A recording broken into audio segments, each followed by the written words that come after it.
Halo guys, Assalamualaikum warahmatullahi wabarakatuh. Kembali lagi di channel saya, Diari PKH. Sahabat YouTube, bagaimana kabarnya hari ini? Semoga sahabat YouTube semua dalam keadaan sehat, tambah rezekinya, dan tentunya semakin sukses. Pada kesempatan kali ini, saya akan menginformasikan kepada sahabat YouTube semua tentang 8 informasi penting PKH dan juga BPNT. KPM PKH dan BPNT wajib melaporkan jika ada yang tidak sesuai terkait dengan penyaluran bantuan PKH maupun bantuan BPNT, sahabat YouTube. Nah, kira-kira 8 informasi penting tentang PKH dan BPNT ini apa saja? Simak terus videonya, jangan di skip supaya tidak menimbulkan gagal paham. Bagi yang baru gabung dan baru kenal dengan channel Diari PKH, saya ucapkan selamat datang dan terima kasih banyak. Saya mohon bantuannya kepada sahabat YouTube semua untuk terus mendukung channel Diari PKH dengan cara like, share, komen, dan tentunya silahkan di subscribe channelnya, aktifkan notifikasi loncengnya supaya sahabat YouTube semua tidak ketinggalan di video-video terbaru dari channel Diari PKH ini.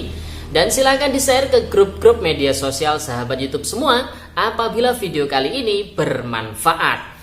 Oke sahabat YouTube, langsung saja saya akan melanjutkan informasinya tentang 8 informasi penting PKH dan BPNT. Para KPM PKH dan juga KPM BPNT wajib melaporkan apabila ada yang tidak sesuai terkait dengan penyaluran bantuan PKH dan juga bantuan BPNT, sahabat YouTube.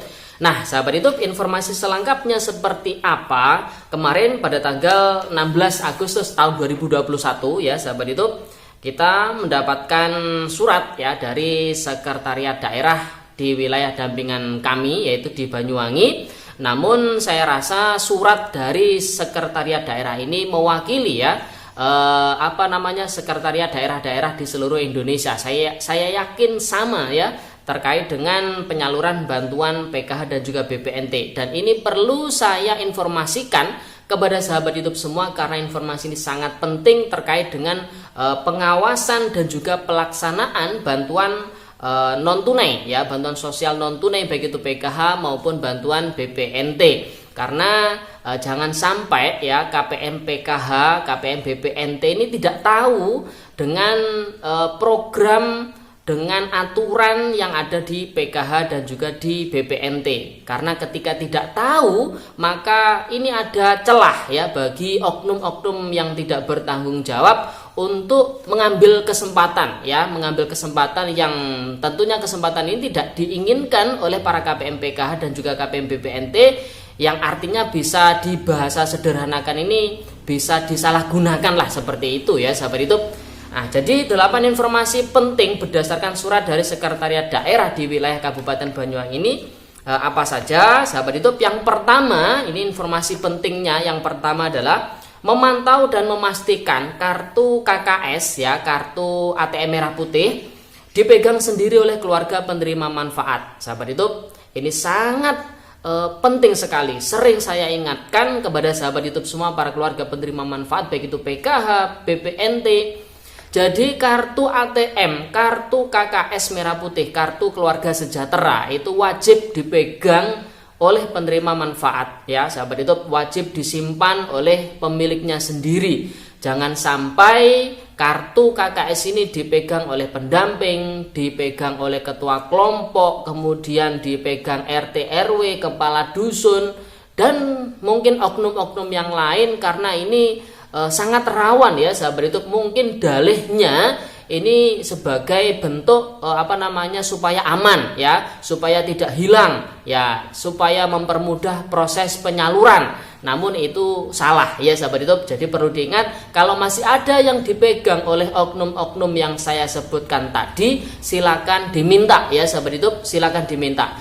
Jaga kerahasiaan nomor PIN-nya sahabat YouTube ya. Jangan sampai nomor PIN ini banyak sekali orang yang tahu. Jangan sampai. Hanya sahabat YouTube semua, keluarga penerima manfaat PKH yang tahu. Karena itu sangat privasi, sangat tidak boleh dipublikasikan. Kalau dipublikasikan sampai orang banyak yang tahu, ini akan menimbulkan suatu celah, nantinya bisa disalahgunakan oleh oknum-oknum yang tidak bertanggung jawab sahabat YouTube. Jadi bisa dipahami ya. Itu informasi penting yang pertama dan sering saya ingatkan. Namun ya luput, masih banyak juga di lapangan yang para penerima manfaat ini tidak memegang kartu KKS-nya ya sahabat YouTube. Kemudian informasi penting yang kedua berdasarkan surat dari sekretariat daerah ini, yang kedua adalah memantau dan memastikan tidak adanya potongan atau pungutan dari program bantuan sosial yang diterima oleh keluarga penerima manfaat, baik itu PKH maupun BPNT ya sahabat YouTube. Jangan sampai ada pungutan, karena para penerima manfaat ini kan memang dari keluarga yang kurang mampu, prasejahtera. Kalau dipungut ya kasihan sahabat YouTube ya, kalau dipotong kasihan. Jadi jangan sampailah, karena bantuan sosial ini ya tidak boleh ada potongan. Kalau misalkan ada potongan, ada pungutan, laporkan ya sahabat YouTube. Saya tegaskan, laporkan saja, baik ke dinas sosial maupun langsung ke Kementerian Sosial, tidak apa-apa ya sahabat YouTube. Namun kalau seandainya masih bisa diselesaikan dengan kekeluargaan, ya harap diselesaikan dulu ya sahabat YouTube, baik itu ke desa dulu ataupun ke kelurahan, supaya ada titik temunya ya sahabat YouTube.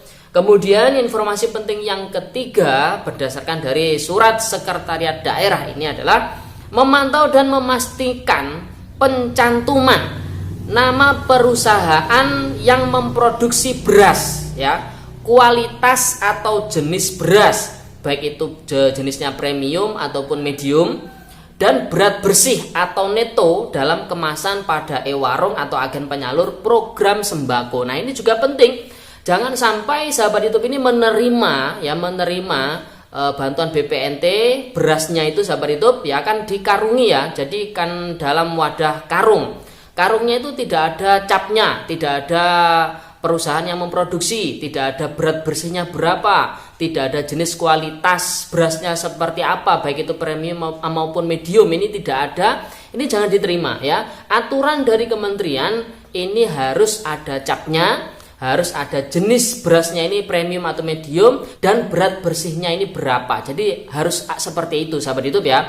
Dan ini para KPM penerima bantuan BPNT harus juga meneliti, kalau seandainya ada yang tidak sesuai ya ditegur pihak warungnya ya sahabat YouTube. Karena sahabat YouTube ini sifatnya kalau bantuan BPNT itu membeli ya, membeli. Kalau dari kementerian ke sahabat YouTube penerima BPNT itu bantuan, kalau sahabat YouTube ke warung itu sifatnya adalah membeli ya sahabat YouTube, saya tekankan itu. Kemudian informasi yang keempat berdasarkan surat dari sekretariat daerah ini adalah memantau dan memastikan kepada e-warung ya sahabat YouTube ataupun agen penyalur program sembako di wilayah kerja masing-masing untuk memampangkan daftar harga, jenis barang atau komoditas ya sahabat YouTube, dan satuan barang pada saat penyaluran bantuan BPNT, serta memberikan nota belanja atau setruk ya, atau setruk kepada KPM sebagai bukti pembelanjaan yang dilakukan oleh KPM. Jadi ini juga sangat penting sahabat YouTube. Pihak e-warung, pihak agen ya, pihak penyalur bantuan BPNT sahabat YouTube, ini harus memampangkan daftar harga, misalkan beras sekian kilogram harganya sekian. Kemudian telur berapa kilo ini harganya sekian. Misalkan daging berapa kilo harganya sekian. Jadi harus dipampangkan seperti itu supaya nanti para keluarga penerima manfaat bantuan BPNT tahu ya jumlah total bantuan itu berapa. Karena yang diberikan oleh Kementerian Sosial Republik Indonesia itu jumlahnya adalah Rp200.000 per bulannya sahabat YouTube ya. Dan ini wajib. Kemudian e-warung, pihak agen ini juga wajib memberikan setruk ya, memberikan bukti transaksi proses pembelanjaan ya kepada KPM BPNT, karena itu sebagai bukti bahwasanya si KPM ini telah membeli di e-warung tersebut sahabat itu. Senilai berapa jumlah nominal belanjaannya itu berapa, kan di situ tertera di struknya. Jadi seperti itu sahabat itu ya. Jadi ini KPM juga harus mengerti, harus tahu kalau misalkan ada e-warung yang tidak memampangkan daftar harganya, kemudian tidak memberikan setruk pembelanjaan, nah ini harap ditegur ya sahabat itu, atau juga bisa dilaporkan ke pendampingnya atau ke kelurahan atau ke dinas sosialnya. Kemudian informasi yang kelima ya penting berdasarkan surat daerah ini sahabat itu, memantau dan memastikan kepada seluruh e-warung atau agen penyalur program sembako untuk mendata daftar permintaan barang atau pre-order kepada keluarga penerima manfaat baik itu bantuan BPNT maupun PKH yang mendapatkan bantuan BPNT ya, sebelum pencairan BPNT guna menerapkan prinsip kebebasan memilih dalam belanja sehingga tidak ada pemaketan barang. Jadi ini penting sekali, bantuan BPNT itu tidak boleh dipaketkan ya sahabat YouTube. Jadi harap KPM ini bisa menyalurkan. Saya ini pengen barang beras jenis premium atau jenis medium, kemudian buahnya jenisnya apa saja. Ini pihak e-warung harap memberikan pre-order ya.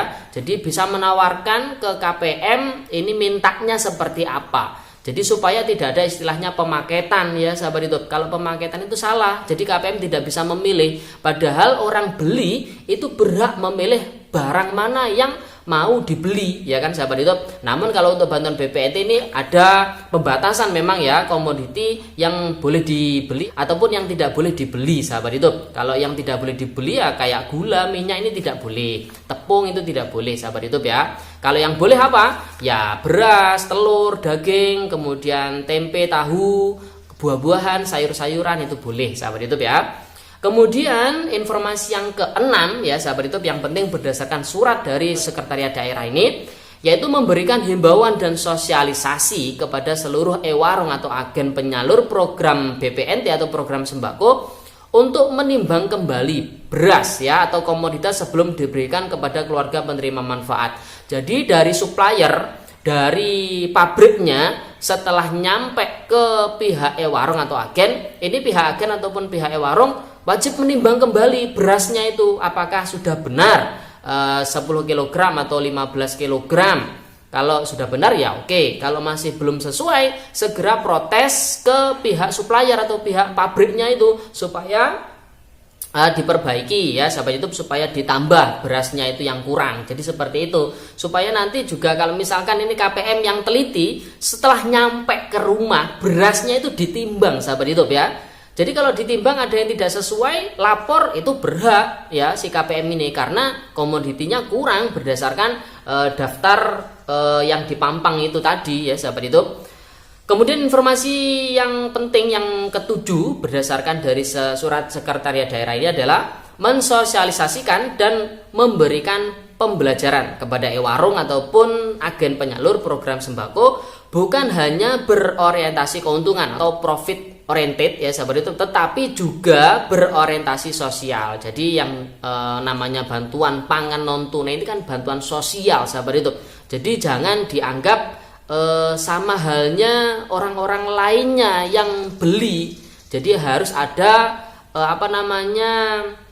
orientasi sosial ya sahabat itu, harus ada nilai sosialnya. Jangan sampai hanya bernilai ingin mendapatkan keuntungan saja. Jadi jangan sampai sahabat YouTube ya, kalau hanya mengedepankan profit oriented ya sahabat YouTube, ini bahaya.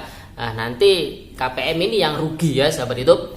Kemudian informasi penting yang ke-8 terkait dengan dari surat sekda ini sahabat YouTube, yaitu memantau dan memastikan tidak adanya intervensi dari pihak manapun kepada keluarga penerima manfaat dan seluruh e-warung ataupun agen penyalur program sembako di wilayah kerja masing-masing. Jadi ini yang penting, KPM tidak boleh ditekan, tidak boleh diintervensi, dia harus beli di e-warung ini tidak boleh.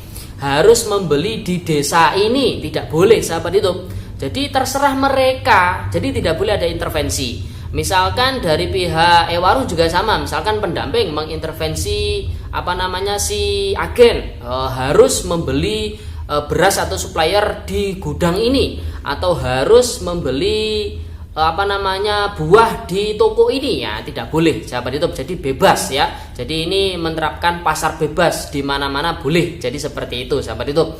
Oke sahabat YouTube, itu 8 informasi penting tentang PKH dan juga BPNT. Para KPM PKH BPNT wajib melaporkan jika ada yang tidak sesuai dari 8 yang telah saya sebutkan tadi, berdasarkan dari surat sekretariat daerah di lingkup Kabupaten Banyuwangi. Namun saya rasa 8 poin ini saya rasa di seluruh Indonesia juga menerapkan seperti ini sahabat YouTube. Oke sahabat YouTube, itu informasi pada video kali ini. Semoga videonya bermanfaat. Sebelum meninggalkan video kali ini, jangan lupa tinggalkan jejak dengan cara like, share, komen, dan tentunya silahkan di subscribe channelnya. Aktifkan notifikasi loncengnya. Sekian, terima kasih. Salam PKH. Wassalamualaikum warahmatullahi wabarakatuh.